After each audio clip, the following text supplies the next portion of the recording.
Olá, leitores do blog Quero Aprender Alemão. Hoje eu resolvi fazer um vídeo sobre a posição dos verbos nas orações em alemão. Essa vai ser a primeira parte. Na verdade, eu já fiz alguns tópicos sobre ordem das palavras no blog, vocês podem procurar lá. E hoje, então, nesse vídeo eu vou falar apenas da inversão, né, e mostrar para vocês um pouco a respeito disso. Primeiro, mostrar o que é a inversão. Existem línguas no mundo, os linguistas classificam também as línguas baseado nesta ordem das palavras. Algumas línguas são chamadas de SVO, que são línguas em que a ordem é sujeito, na ordem normal das palavras é sujeito, verbo, objeto.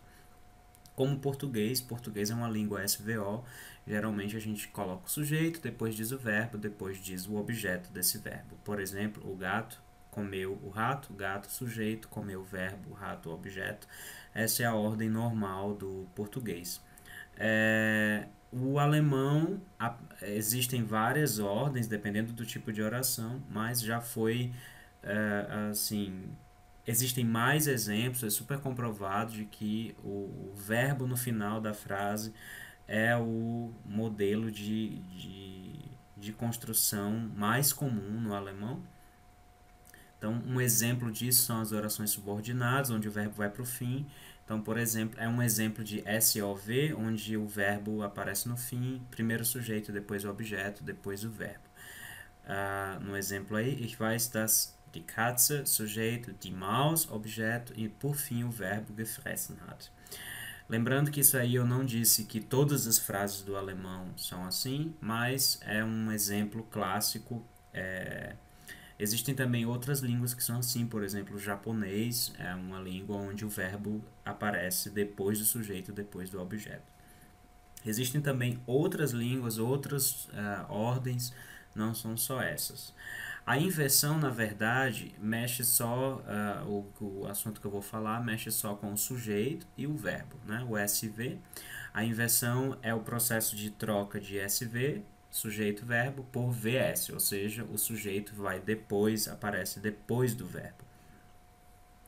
Esse fenômeno é menos conhecido no português, mas ele existe. Alguns exemplos aqui eu pus, ele é da Alemanha, creio eu. Quando a gente fala assim, creio eu, coloca o eu sujeito depois do verbo. Ou então, este na foto sou eu. Muito assim, ninguém fala esse na foto eu sou, né? A gente vai falar esse na foto sou eu. Ou seja, um exemplo onde a gente coloca o verbo antes do sujeito. Em alemão, esses casos são muito comuns. Heute bleibe ich zu Hause. E aí, nesse vídeo, eu vou tentar explicar o porquê que a inversão acontece em alemão. Alemão tem uma formação de oração muito fixa, né? O que eles chamam de parêntese oracional. Você tem que imaginar que a oração no alemão ela tem as partes e existem sempre esse parêntese que é o que está marcado em vermelho, né? Existe algo que sempre vai estar na posição 2, ocupando a posição 2 da frase e muito comumente o que eles chamam de parênteses, abre parênteses, digamos, e você diz todo o resto da frase e no final da frase vai aparecer algo que complementa aquilo que foi aberto no parêntese. Ou seja, o que está de vermelho na verdade são coisas complementares.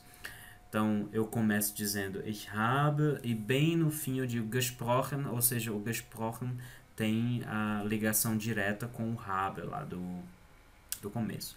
Esse parêntese oracional é um tema muito complexo, eu não vou falar muito sobre ele, mas é só para demonstrar que em alemão você tem que imaginar que é uma frase completa, uma oração completa em alemão, ela tem esse parêntese, ou seja, você abre o parêntese, depois você fecha o parêntese. E é por isso que há a inversão. As gramáticas trazem muitos nomes, os nomes que os professores de alemão mais usam são esse, posição um, posição 2 e depois posição 3, 4, o que seja, e posição final, que é o final da oração. Mas em algumas gramáticas vocês vão encontrar também outros termos para a posição 1, muito comum chamado de Vorfeld, que é um pré-campo, né, ao pé da letra. Depois a posição 2 é chamada de parêntese da esquerda.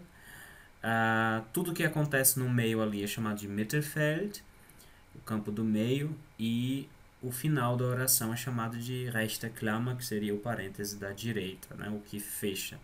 Existem também outros campos marginais, né, que é o chamado de Vorfeld, que é a posição 0 da oração. Antes da posição 1 também pode existir. E existe também o Nachfeld, que são termos que ainda vêm depois do final, né, da oração. Também não vão entrar em questão, só para dar o termo aqui nas gramáticas.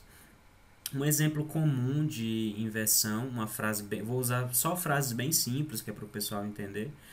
Por exemplo, der Lehrer spricht jeden Tag Deutsch.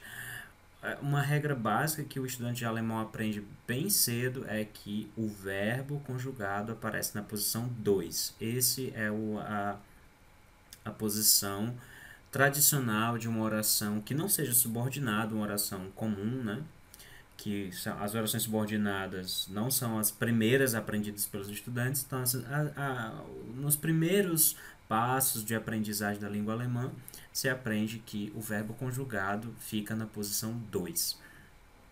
Ou seja, quando é que acontece a inversão? A inversão acontece se eu colocar qualquer outro termo que não seja o sujeito na posição 1, esse sujeito vai ter que passar não para a posição 2, mas para outra posição 3, posição 4, dependendo do caso. Então, digamos que eu tenho Der Lehrer spricht jeden Tag Deutsch. Se eu colocar o jeden Tag no começo, o spricht vai ter que continuar lá na posição dele e o Der Lehrer vai depois do spricht. O resto da frase a gente não altera em nada, né? Vai ficar jeden Tag spricht der Lehrer Deutsch. Essa não dá para você colocar em outra posição. Se você analisar em português, o professor fala alemão todo dia, você percebe que também dá para colocar o todo dia no começo da frase, mas isso não altera a posição das outras palavras, ou seja, o fala vai continuar, o sujeito vai continuar antes do verbo, o professor fala. E alemão vai continuar depois. Ou seja, por que nós chamamos de inversão? Porque em alemão o sujeito troca de lugar, ou não, ele não troca de lugar, ele aparece depois do verbo. Então, em vez de ficar SV, sujeito, verbo, vai ficar VS. O verbo vem primeiro e depois vem o sujeito. Isso é o que nós chamamos. Por isso que se chama de inversão. Por que isso acontece? Se você perceber na tabelinha, é porque só um termo pode ocupar a posição 1 e logo depois vem a posição 2, que é ocupada pelo verbo conjugado sempre. Então, vamos pegar aqui mais exemplos. Quais termos podem ocupar a posição 1? Vários termos podem ocupar a posição 1. Pode ser, por exemplo, um advérbio de tempo, digamos, ich lerne jetzt Deutsch, né? Se a gente pode trocar aqui, jetzt lerne ich Deutsch. Pode ser também um objeto, como ich kenne Sie sehr gut. Se eu pegar esse Sie aqui, que é o objeto direto no acusativo, eu também posso colocar ele na posição 1 e fica Sie kenne ich sehr gut. Pode ser também um outro advérbio, não precisa ser de tempo, pode ser de lugar, é menos usado, mas pode acontecer. Hier arbeitet sie, né? Sie arbeitet hier, hier arbeitet sie. Pode ser também qualquer outra parte da oração. Vocês podem ver aqui no último exemplo que o sujeito não precisa também ser só uma palavra, né? Pode ser duas. Heute spielen die Kinder hier. Ou seja, se você pegar aqui os exemplos, você vai ver o verbo continua sempre na posição dele, posição 2. e qualquer outro termo eu posso trazer para a posição 1, e quando eu trago um outro termo que não seja o sujeito vai aparecer então depois do verbo. Uma coisa sempre muito importante de lembrar, o que é um termo, né? Assim, não vou entrar muito no mérito complicado da gramática, mas sempre tem que lembrar que o termo não é uma palavra, pode ser mais de uma palavra. Peguem esse exemplo aí, wir treffen uns heute Abend um 20 Uhr vor dem Kino. Se eu pegar todo esse advérbio, ou essa locução aqui de tempo, hoje à noite às 20 horas, heute Abend um 20 Uhr, tudo isso é um termo, então tudo isso pode ocupar também a posição 1. Heute Abend um 20 Uhr e depois vem o verbo. Muita gente pensa que às vezes é só uma palavra, mas não é só uma palavra. Podem ser várias palavras, desde que elas constituam completamente juntas um termo. Então, posso dizer, heute Abend um 20 Uhr treffen wir uns vor dem Kino. Esse heute Abend um 20 Uhr, tudo é um termo só e ocupa a posição 1.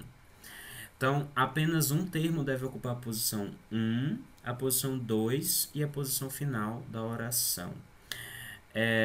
Então, sempre é só um termo que vai ocupar a posição 1, um termo ocupa a posição 2, e na posição final também só um termo. Podem ser também várias palavras, pode ser 3 verbos, um no particípio, 2 no infinitivo, não importa. Mas eles são considerados todos um termo só quando se analisa, né? Um termo pode ser composto por várias palavras, como já falei. Na posição 2 aparece apenas o verbo conjugado, ou seja, aquele que recebe desinências de pessoas, e pessoa e número, né? E no caso de uma locução verbal, por exemplo, se houver um verbo auxiliar ou mais um verbo principal, apenas o verbo conjugado ocupa a posição 2, todos os outros infinitivos, particípios vão para o final da oração. Quer dizer, só um verbo fica lá na posição 2. Se for uma junção de mais verbos, 2, 3 verbos, apenas um verbo vai ficar na posição 2, todos os outros vão para o fim. Isso vai acontecer sempre.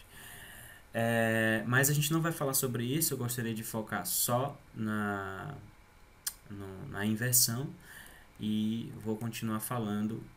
O principal, eu acho que esse ponto aqui, vou até voltar aqui. Esse ponto aqui é bem fácil, a maioria dos brasileiros aprende isso bem rápido, já no primeiro semestre. Percebe, quando eu digo heute, eu tenho que dizer heute spiele ich, lerne ich e und so weiter. Esse aqui aprende bem rápido. O principal problema está aqui nos conectivos. O que são conectivos? São, por exemplo, dei aqui vários exemplos, são essas palavras pequenas, geralmente pequenas, que aparecem juntando frases, orações, termos. Nem sempre são conjunções, né? Em alemão, na gramática alemã, o termo conectivo é chamado de Konnektor, né? Konnektor ou Konnektoren, é isso que eu queria dizer. E então, esses conectivos podem ser conjunções, podem ser preposições, podem ser advérbios e podem ser também não só conjunções subordinativas, quanto também coordenativos. A maior dificuldade dos estrangeiros, inclusive os brasileiros e portugueses, é saber quais dessas palavras, em que posição fica e o que ela transforma na frase. Isso é uma dificuldade em geral de todo mundo, então fica sempre aquela pergunta, e se eu usar um und, se eu usar um oder, se eu usar um before, o que acontece na frase, em que posição ela fica. Então, imaginemos que vocês têm aqui todas essas palavras, né? Aqui, und, obwohl, das, bevor, wenn, nach, e a gente sempre tem que dividir essas palavrinhas em 4 grupos diferentes, né? O grupo das preposições, das conjunções coordenativas, das conjunções subordinativas e dos advérbios. Porque cada um dos tipos vai funcionar de forma diferente na oração. Então, o ideal é você saber em qual grupo essa palavra está inserida, para saber como é que ela vai funcionar na oração alemã. Depois que você separou, né, nós temos aí todos os 4 grupos, os exemplos que eu dei. Aí agora eu posso explicar o que acontece. O grupo das conjunções coordenativas, eles não causam inversão. Ou seja, se aparecer uma dessas palavrinhas, und, oder, aber, denn, eles não vão causar nenhuma inversão. O grupo dos advérbios, que na verdade são às vezes chamados de conjunções, mas eles na verdade são mais advérbios do que conjunções, eles causam inversão como outros advérbios. Se você pegar, por exemplo, a palavra heute ou hier, que são advérbios de tempo, de lugar, eles vão causar uma inversão. Se eu digo heute mache ich, a mesma coisa se eu disser dann. Dann é também uma espécie de advérbio, ele tem uma função temporal ali. As gramáticas chamam de conjunção, mas enfim, não importa a classificação exata, mas eles têm uma função como outros advérbios. Você coloca ali dann, a mesma coisa se eu disser heute, e faz a oração, faz aquela inversão normal. Só que ela tem uma função ali bem parecida com a de uma conjunção. As preposições, essas são as mais fáceis, você nem precisa pensar nelas, porque as preposições nunca aparecem sós, né? Elas sempre acompanham, quando elas estão na função de preposição, elas estão sempre acompanhando um substantivo. Não confundir com prefixos verbais, né, que às vezes aparecem no fim da frase, falando só sobre preposições mesmo. E as conjunções subordinativas, estas mandam o verbo para o fim da frase, né? Elas não causam inversão. Quando elas aparecem no início da oração, o verbo vai para o fim da frase. Essa é uma das características das orações subordinadas alemãs. Hoje, nesse vídeo, como eu disse que é me concentrar só sobre a inversão, eu vou falar sobre as conjunções coordenativas e os advérbios ou conectivos adverbiais com valor adverbial. As conjunções coordenativas, elas ocupam o que nós chamamos de posição zero. Ou seja, se eu pegar uma frase como Der Lehrer spricht jeden Tag Deutsch e eu quiser colocar uma conjunção coordenativa como aber, não altera nada na oração. Eu posso colocar o aber, ele fica lá na posição zero. Isso não influi nada na ordem das palavras. Então eu posso dizer aber der Lehrer spricht jeden Tag Deutsch. Ou eu posso colocar, por exemplo, também um denn jeden Tag spricht der Lehrer Deutsch. Ou seja, eu posso dizer und der Lehrer spricht jeden Tag Deutsch. E não altera absolutamente nada. Não são muitas, então são bem fáceis de memorizar quais são, né? As principais são essas 5. Und, aber, oder, sondern und denn. Né? São as 5 principais conjunções coordenativas e elas sempre aparecem na posição zero. Elas nem sempre aparecem na posição zero, mas elas não influem na oração, né? Na ordem das palavras. A posição normal delas é a posição zero. Exemplos, ist Brasilianer, aber spricht Deutsch. Né? Você botou aber, você não precisa trocar o verbo. Wir wollen nicht hier bleiben, sondern wir wollen nach Hause. Ok? Então, se eu boto sondern, eu também posso dizer wir wollen. Ich heiße Tatjana und ich komme aus Portugal. Und ich komme. Sem mudar a ordem das palavras.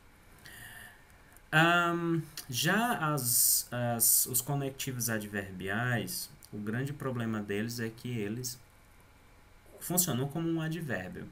Então, se eu disser, pegar aqui o exemplo, spricht Deutsch, e eu quisesse colocar um heute, um advérbio de tempo, eu teria que dizer heute spricht Deutsch.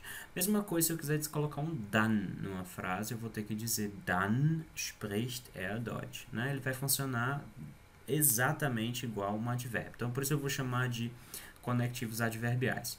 Então, digamos que eu pegue essa frase, ich bin nach Hause gefahren, e eu queira colocar um dann, por exemplo. O dann vai ter que ocupar a posição 1, o sujeito tem que sair do lugar dele e ir para a posição depois do verbo. Dann dann bin ich nach Hause gefahren. Mesma coisa se eu colocasse aqui um trotzdem, ele teria que ocupar a posição 1 e o er iria para depois do verbo.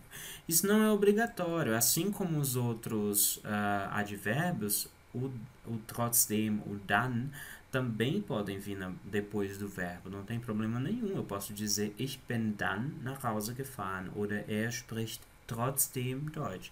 Não é, a posição 1 não é obrigatória, ele funciona como um advérbio.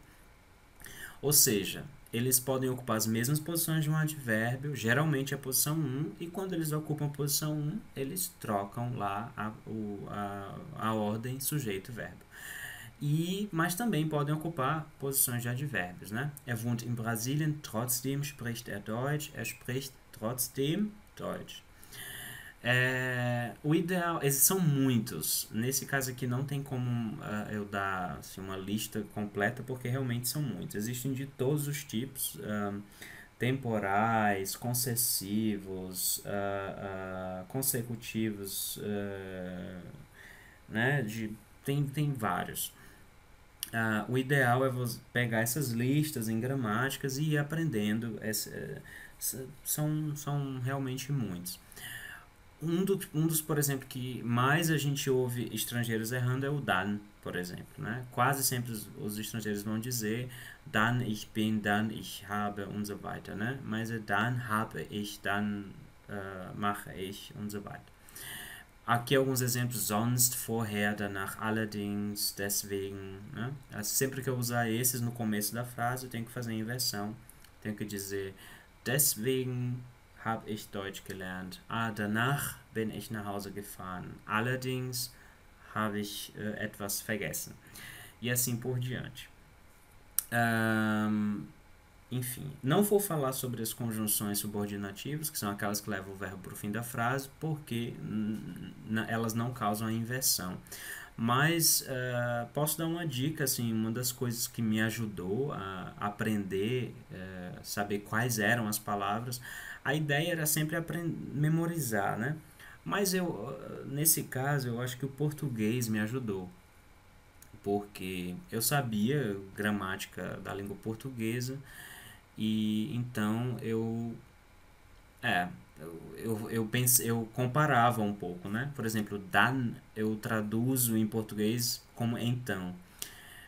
Então eu sabia que não era uma conjunção, né? Pelo menos em português ela não é.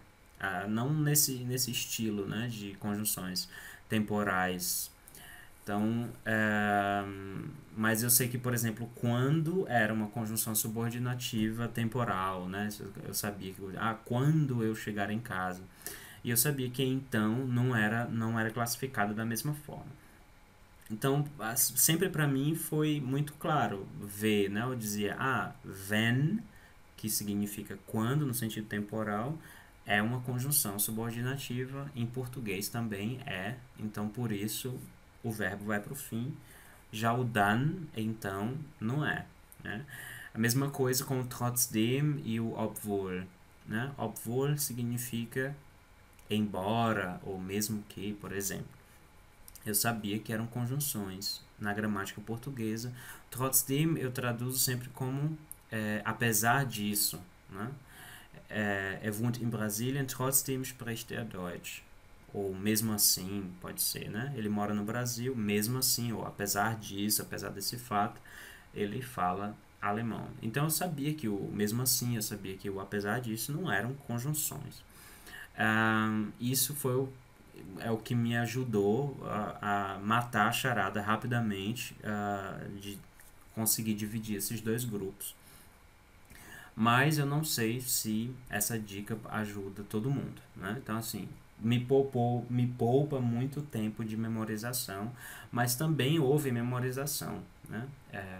Assim, algumas conjunções eu memorizei e aprendi qual era a ordem das palavras. É isso. Espero que tenha ajudado vocês e até o próximo vídeo. Obrigado.